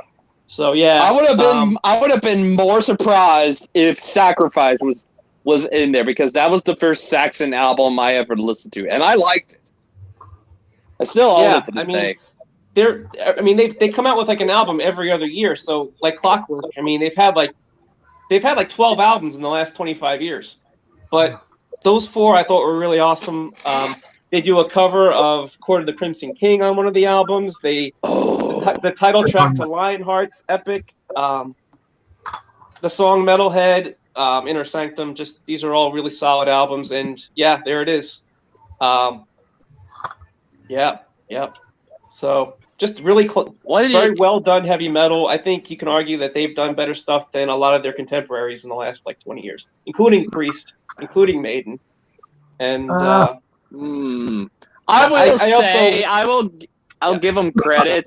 I apologize. I'll give them credit that Carpe Diem is a little bit better than Senjutsu. I don't know about that. I thought Carpe Diem was kind of weak. I thought the last one, Thunderbolt, was pretty awesome. It seems like every other Saxon album kicks my ass lately. Like they take a break and then they come out with something good and they take a break, but whatever. Yeah. I thought the Biff Bison's solo record was pretty good. I don't have that. That was pretty good. But yeah, that's my third choice is good old Saxon. Cool. Love Saxon too. Yeah.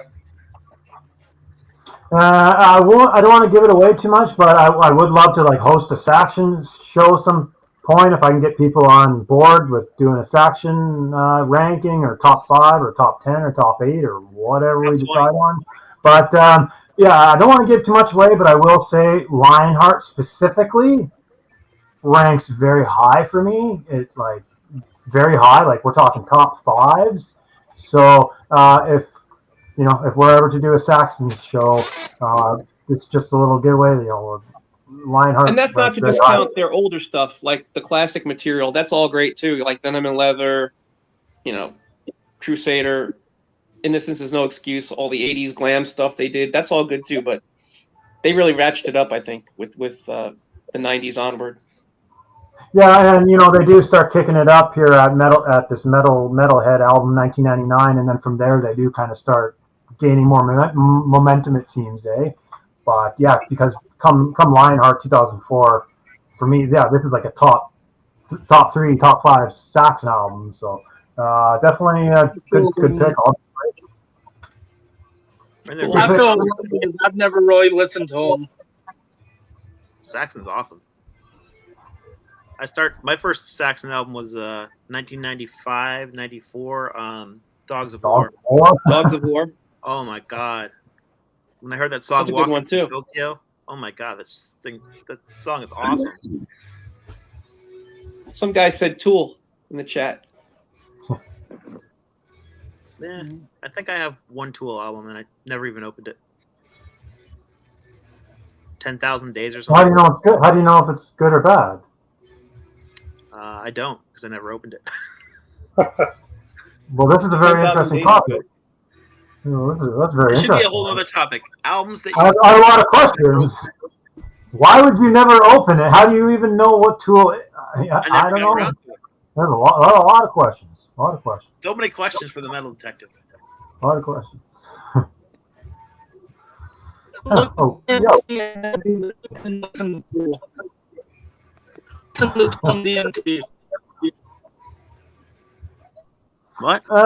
So. I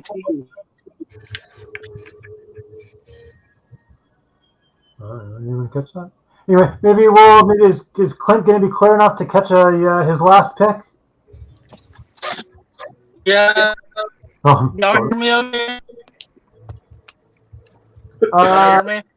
Yeah, now it's good. All right. No surprise. My favorite band of all time, I'm going to say, I'm biased. In Flames. Cloud Connected. Soundtrack to Your Own Escape. Personal favorite, Come Clarity. And A Sense of Purpose. Nice. All these albums, when I was talking over there, this got me through a lot of stuff. Really got me out of, situations and plans. Flames is hands down my favorite band, always will be, always has been. And, I want to go into a band and get myself, through kind of like a breakup album. Cloud Connected's the way to be. If I'm going through kind of my own head and my own depression, a soundtrack to your own escape helps me through my depression. Come Clarity is kind of just gets me through everything, trying to find my life and trying to find purpose and everything. And on that note, a sense of purpose has helped me kind of cope with life not being perfect, and finding a sense of purpose through everything. And every album has their own little story with me. And I will go into detail when we get into a ranking with that, with each album, what particular each album means to me. But just those 4 albums have kept me through suicide so many times. They've gotten me through past relationships. When life kind of took left turns multiple times, I can just put any of those 4 albums in, and they'll calm me down and get me through whatever I'm going through at the moment. It's a personal opinion, that those, the lyrics kind of really influenced on how I wrote those 4 albums. Just, there's not enough I can say about those 4 albums. I'm sure those guys would be happy to hear that, Clint. Anything? I mean, that's in fact impacted your life that much. On my calf too. That's I got awesome. them tattooed on my calf too. Wow. Cool. I'm a huge Awesome. Inflames fan there, Clint, as you know. So great albums, buddy. No mistake. No, that's the special thing about this type of music, right? Is that it really impacts a lot of people in a lot of different ways, right? The lyrics, the messaging. You don't really hear this about Janet Jackson, right? Or Britney Spears or whatever, It's always the metal bands. Kiss And does that's that why for me. I Kiss gets me through hard times. Yeah. And that's why I thrive every day to try and, hopefully I'll find myself a new band and start making music again. Get myself and get my vocals back out there. Yeah, I think Clint should be front or should front a.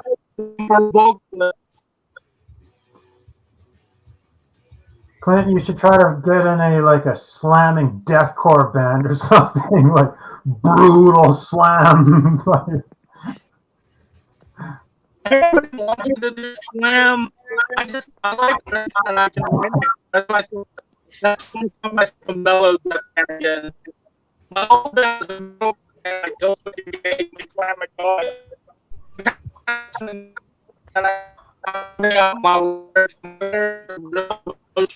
and deep, so I can't do that with death metal unless I'm rhythm. You're Having a hard time hearing you. You're glitching out near the end. That's okay.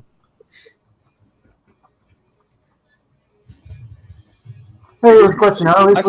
I saw In Flames play with Iced Earth years ago at a club here in Jersey, and we got to meet them outside the tour bus. That's an odd bill.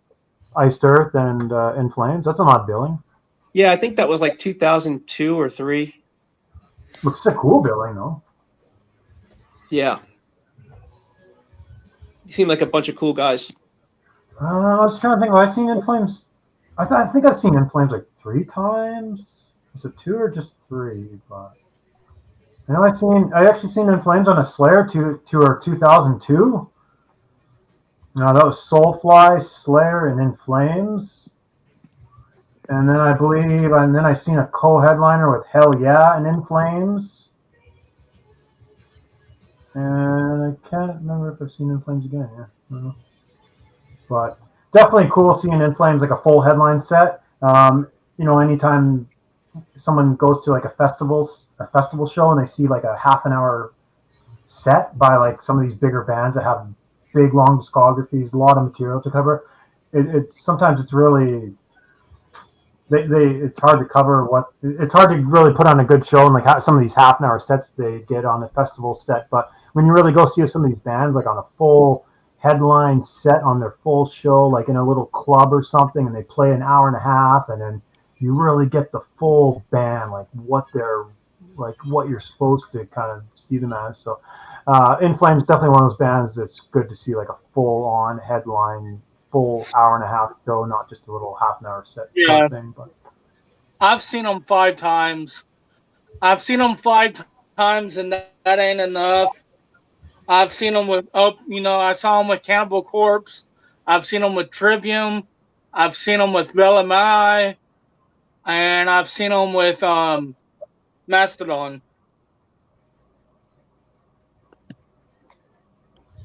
Cool.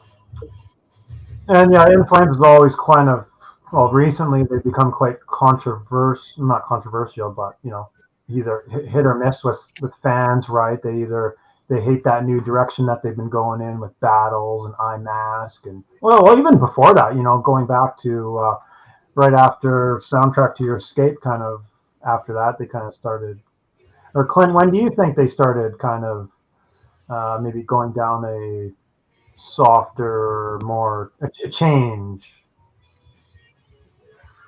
Like after some clarity, like with Sounds of a Playground Fading, kind of was like when they started getting softer. But I like Sounds of a Playground Fading.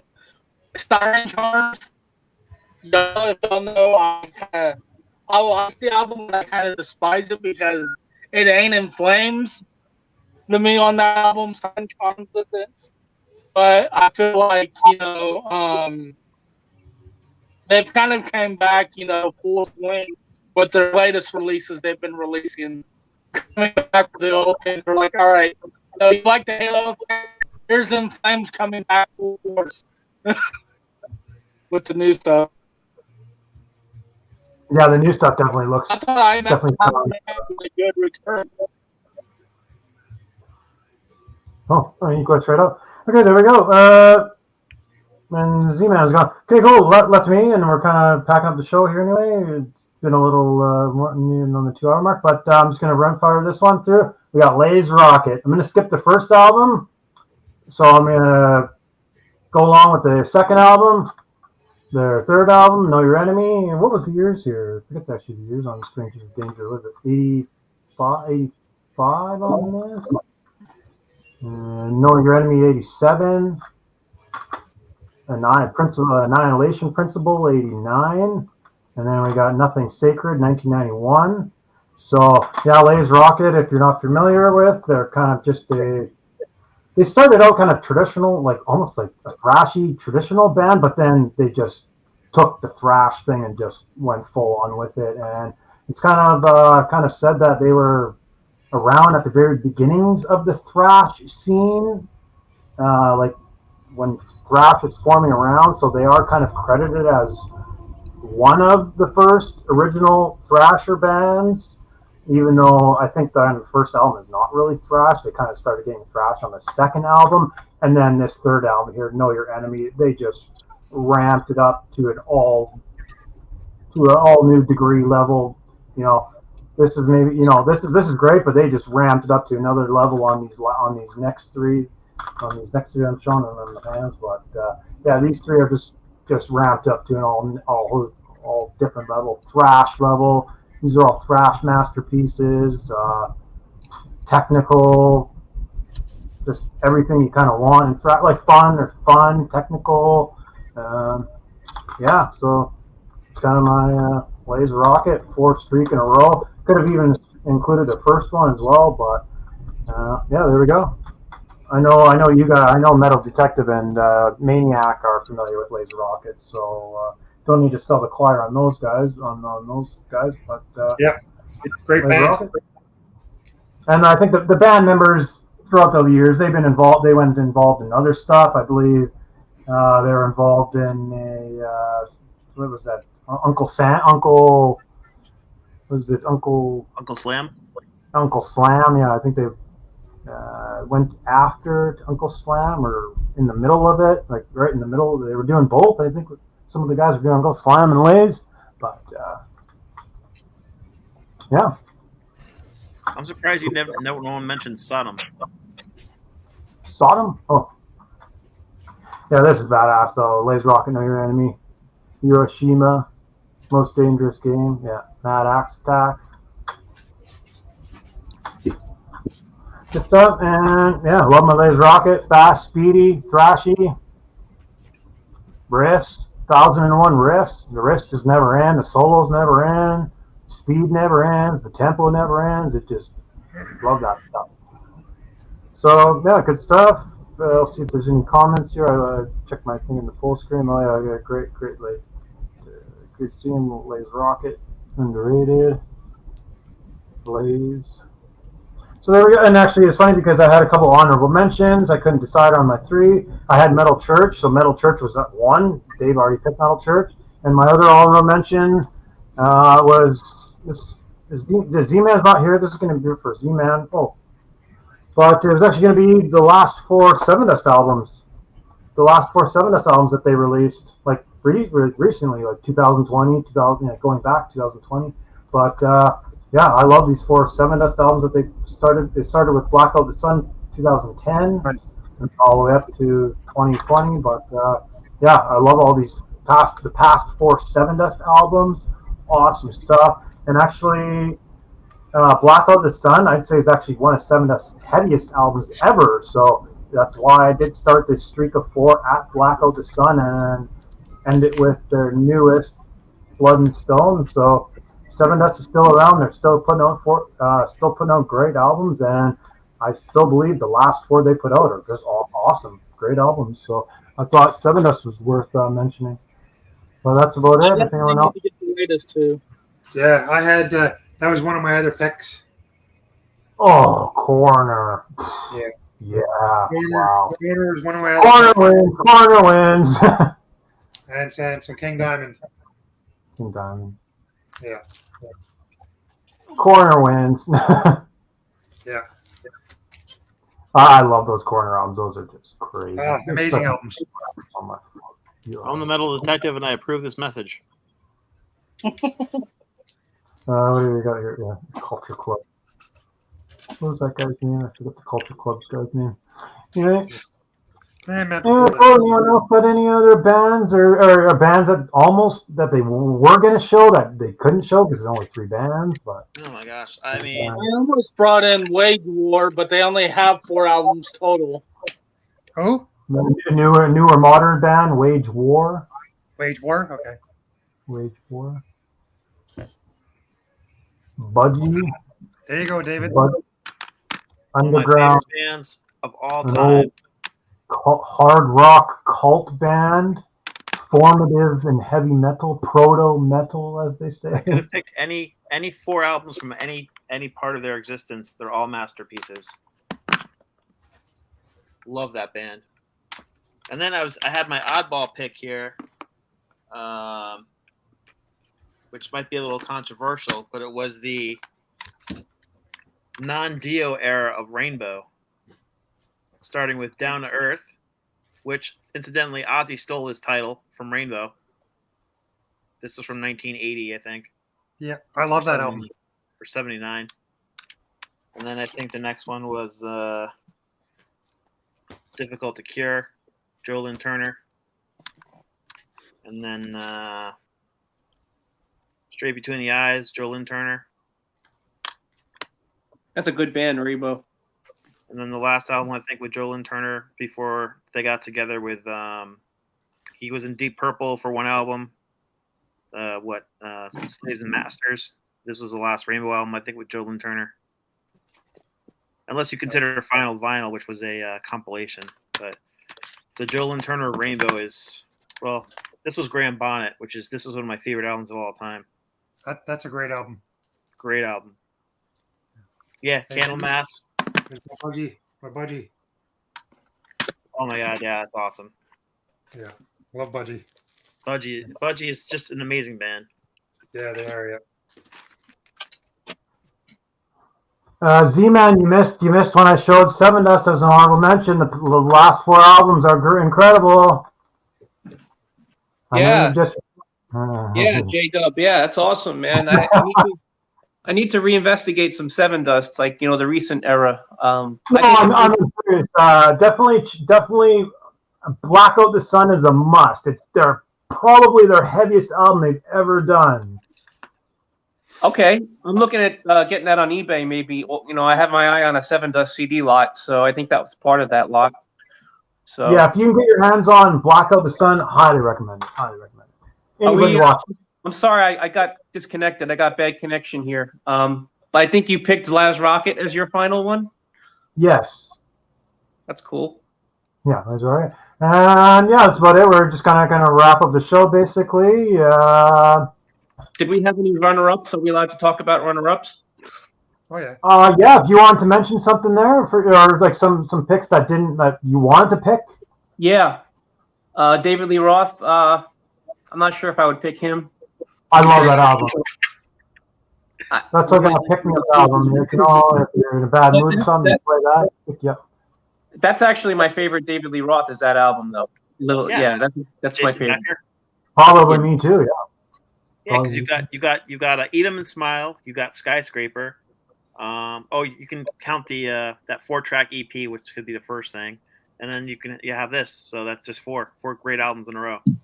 Yeah, good. Technically, yeah, include EPs.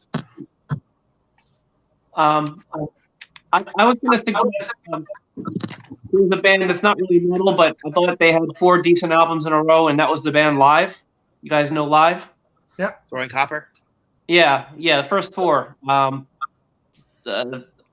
What's it called? The first one. Birds of Prey. Throwing Copper, Secret Samadhi, and The Distance to Here. Those 4 I thought were terrific albums. Underrated band. They actually threw in some power chords. They had some heavy stuff if you really dig in deep, especially on that Throwing Copper album. So I thought they had 4 decent albums. After that, it was kind of like downhill from there. I like the guy's voice, and I like some of the albums that came out after and stuff like that. So I'm surprised Jamie didn't pick Gravedigger. Yeah, I try, those bands would have been so easy to use because it's not just like 4; it's like the whole discography. What any 4, like 4, 4, 4? You could have just been a bunch of them. But I was like, I tried to stay away from Raven. Would have been easy. Running Wild, Gravedigger, Udo, Rage. It was just like I got to stay away from that. Let's do something different. Like Udo, I was gonna pick Udo, but I was driving myself nuts. I was like, which 4 though? Could it be like this 4? Could have been that 4? Could have been that 4? Could have been that 4? Could have been that 4? Because I love every single Udo album, so it's literally like every single one. So yeah, I was driving myself crazy. I'm like, I'm just staying away from Udo. I'm just staying away from that right now. My other runner-up was Soundgarden. I'm not a fan of really their first couple albums, and I'm not a fan of King Animal either. So the 4 in between, like Louder Than Love, Bad Motorfinger, Super Unknown, and Down on the Upside, I thought were 4 terrific albums in a row. Nice. So Soundgarden almost made the cut. Alice in Chains albums were really good. Yeah, I was going to pick them too, but they had the EP, so I didn't know if that really counted. What band? Sorry, what was this? What was that? What were we just talking Alice about? in Chains. Alice Oh, in Chains. I thought you said Alice in Chains. Oh, right. Okay, cool. Yeah, I guess we probably made all our picks. We said what we had to say and had a decent little entertainment conversation here. So thanks for all the guests for showing up. Thanks for anyone that watches live or watches in the future, in the past, present, all that good stuff. Subscribe, mosh, all that good stuff. See you later. If anyone wants to wave their goodbyes, and yeah, Velvet Underground, please. Thank you, Jamie. Thanks, everybody. Good talking to you. Metal up your magnifying glass. Subscribe, mosh, and see you later. Oh, yeah. Keep it metal.